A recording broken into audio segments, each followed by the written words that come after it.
संत गुलाब महाराजांच्या दिव्य आरतीने हजारो भक्तांचे जीवन लखलखले। अज्ञानाचा अंधकार दूर सारत रंजनपुरात आपकी जयचा गगनभेदी जयघोष। भक्ती, व्यसनमुक्ती आणि लोकशक्तीचा अभूतपूर्व त्रिवेणी संगम। तळोदा तालुक्यातील रंजनपूर येथे एक अलौकिक आणि मनोहारी आध्यात्मिक सोहळा संपन्न झाला।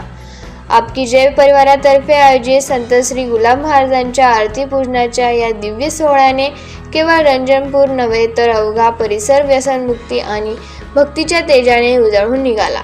संत श्री गुलाब महाराज यांनी 1937 पासूनचा जो अज्ञानाचा अंधकार दूर व्हावा आणि समाज व्यसनमुक्त व्हावा हा उदात्त हेतू जपला, त्या कार्याचा वारसा घेऊन हा सोहळा 21 ऑक्टोबर 2025 रोजी हजारो भक्तांच्या उपस्थितीत संपन्न झाला।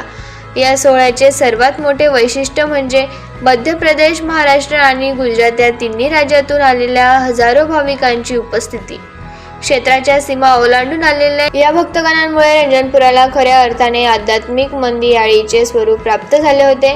दिवसभराच्या कार्यक्रमाची सुरुवात सकाळी महाराजांच्या आरतीने झाली। त्यानंतर दिवसभर भजनाचा अखंडित प्रवाह आणि गहन आध्यात्मिक चर्चांनी वातावरण मंत्रमुग्ध झाले। रात्री 8 वाजता भक्तांच्या उत्साहाला अधिक उंची मिळाली, जेव्हा उपस्थित भाविक महिलांसमवेत आरतीची भव्य मिरवणूक सुरू झाली।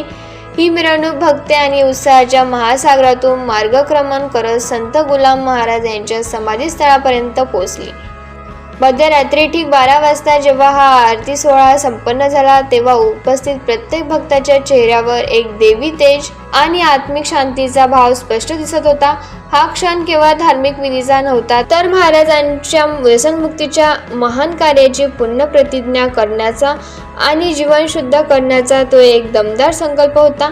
या सोहळ्याच्या व्यापकतेची साक्ष देण्यासाठी अनेक लोकप्रतिनिधी आणि प्रशासकीय अधिकारी मोठ्या संख्येने सहभागी झाले होते। यामध्ये गुजरात राज्यातील डेडियापाडाचे आमदार चेतन वसावा, तळोदा शहादा मतदारसंघाचे आमदार राजेश पाडवी, अक्कलकुवा अकराणी मतदारसंघाचे आमदार अमशा पाडवी, तसेच माजी क्रीडा मंत्री पद्माकर वळवी, काँग्रेसचे राजेंद्र गावित यांची प्रमुख उपस्थिती होती।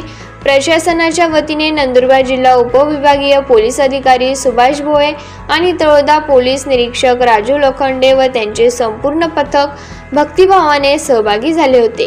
याशिवाय आध्यात्मिक क्षेत्रातील हिरामन महाराज, किसन महाराज तसेच गुलाम महाराजांचे वंशज व माजी जिल्हा परिषद सदस्य जितेंद्र पाडवी, माजी तळोदा शहादा विधानसभा अध्यक्ष नारायण ठाकरे, मोरवड येथील माजी सरपंच प्रवीण वळवी आणि पोलीस पाटील अशोक पाडवी हे देखील उपस्थित होते।